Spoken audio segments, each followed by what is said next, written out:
Welcome to the Michigan Runner Show. Join us each time as we explore the people, the places, and the events that shape our great sport. Okay, hello everyone. Gary Morgan with the Michigan Runner.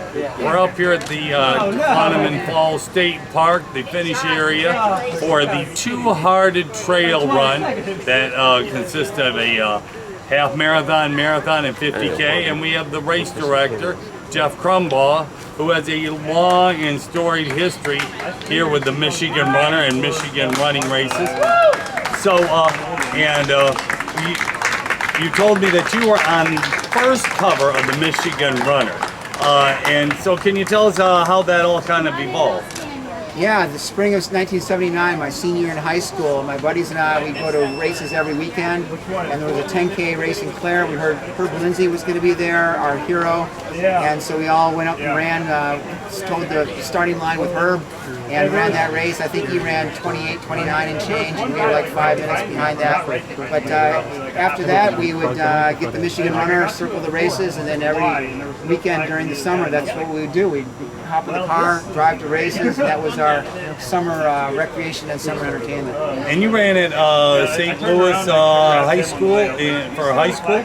And what got you into running when you were a youngster? Probably just playing in the woods.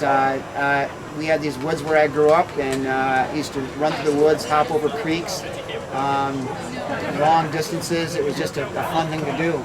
And then it sort of evolved from there. And then a friend of our family's took me to Mackinac Island for the Mackinac Island 8-mile race, and I was hooked. I was hooked at that point. And then one of my first road races was in a little town called Carson City. It was a 5-miler, and that was back in the 70s as well. And that was a day when there was the guys selling Ron Hill shorts at the back of their Subarus, and everyone was wearing Adidas SL 76s, and it was a sport for sort of eccentric, introspective people. But that's how it got started. So, and then you kept your running career going right still here in the state at Hope College, and so you ended up running there a couple of years. And what were your events running there? Well, mostly cross country, and we had a couple of years in track to the distance events. But yeah, most of my experience there was on the cross country team. Went to nationals one year. Oh, okay. Team finished 6th in the nation. Awesome. And it was a great race at nationals that year. It was held in Kenosha, Wisconsin, with 4 inches of snow. It was a wild race. And then your first marathon, you said, which one that doesn't exist anymore. What was the one your very first marathon you ran? Right here in Michigan. Yeah, 8 miles away from where I grew up in Breckenridge, Michigan. All on rural dirt roads. It was a great race. I ran 2:36 there, and then ran 2:36 a couple more times. Once at Detroit and once in Toronto. Awesome. And then from there, you did cross country ski racing. And of course, we competed against each other many times. When did you first pick up ski? Early high school. My grandpa bought me a pair of racing cross-country skis. I would travel with my teachers. I had a group of teachers that went to cross-country ski races. So I traveled with them, and they were great role models. And then I kept ski racing off and on, and then intensified it in the 80s and 90s. Eventually, since I had friends in Finland, I went to Finland to race up in the Arctic Circle, Saudi Salta, 60K, and raced in Norway, Glavhagen-Loppet, the 45K Classic, and some of the more iconic American races like the Birkebeiner, and races out west in Tahoe and in New York and Vermont. And keeps coming back. I love cross-country skiing. And then, of course, we had, I raced against you many times in the early 90s when I was doing a lot. And, of course, we had an epic race there at Stokely. We went back and forth on a non-groomed course. And to this day, I still remember that race. It was kind of like this. You just went out and did it, and it was barely marked, and you just kind of did it. That was kind of a special time, so I still remember. Do they still do any races at Stokely, or have you been back there since? Gosh, I've been back there to run, but I haven't been back for ski racing. But yeah, I remember you and I don't know if we were leading that race, but we suffered through that race together. I think it was red blister conditions, and it was soft and slow and challenging and beautiful, and that's the way the sport is, though. Well, of course, and then you did Berkey, you said one time. What year did you end up doing that? 1999. Okay, well, at least you got that in. So then you started your race company, Great Lakes Endurance. And what was your first race that you ended up with? Crumbaugh Trail Running Festival. It was 3 races over 2 days. Started with a 10K on Saturday morning, a hill climb on Saturday night in Eagle Harbor, and then a 25K the next day in Copper Harbor. And so that was very successful and received national attention with the article in Runner's World magazine. And then we added the Grand Island Trail Marathon. Okay. And then that became quite successful. It was named one of the top 5 marathons in the country, new marathons in the country. And so then my wife and I decided to start Great Lakes Endurance. And we kept adding races. People would suggest ideas. And then we've been doing it for 20 years. And they are, what, all in northern Michigan and Wisconsin? Yes. Okay. And how many races do you put on now? We put on 7 or 8 races a year with a couple of snowshoe races. Okay. And from at this point, you've been doing this all these years.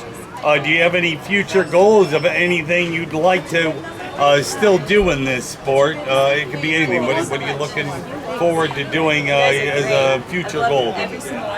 Well, we want to continue to convey our message of environmental stewardship and running races ecologically.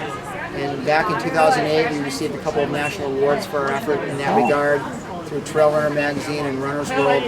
So I'd like to continue that. There's a lot more people organizing trail races today, and the market's becoming very saturated. So the challenge for us is to distinguish ourselves from others, to try to provide these remarkable experiences in really wild, unique areas in Michigan and Wisconsin. And I think we've picked out some extraordinary ones. This race here today, from the Reed and Green Bridge up along Lake Superior to the mouth of the Two-Hearted to Culhane Lake, on down to the upper Cowan Falls, is just extraordinary. And all of our races, Grand Island, the Taco Trail Run, we have a race in Lando Lakes, Wisconsin that's right on the border there.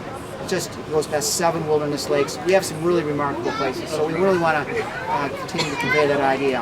I always have ideas on the shelf, and one of those ideas that was on the shelf we were able to roll out this year, the Rock River Canyon 50K on May 26th. Oh, okay. And a beautiful race at 50K, and the spring flowers were just blanketing the woods.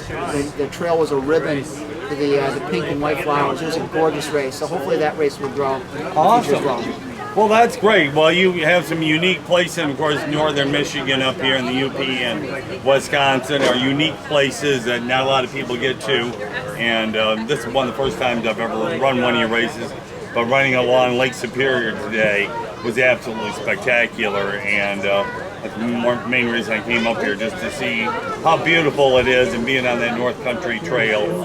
So, like I say, you've done a phenomenal job, and I see you're doing definitely the environmental thing. Try not to have any cups out there and all that other stuff, because all this stuff becomes an ecological nightmare. So, thank you for doing that. I was an Eagle Scout growing up, so I appreciate people who want to do.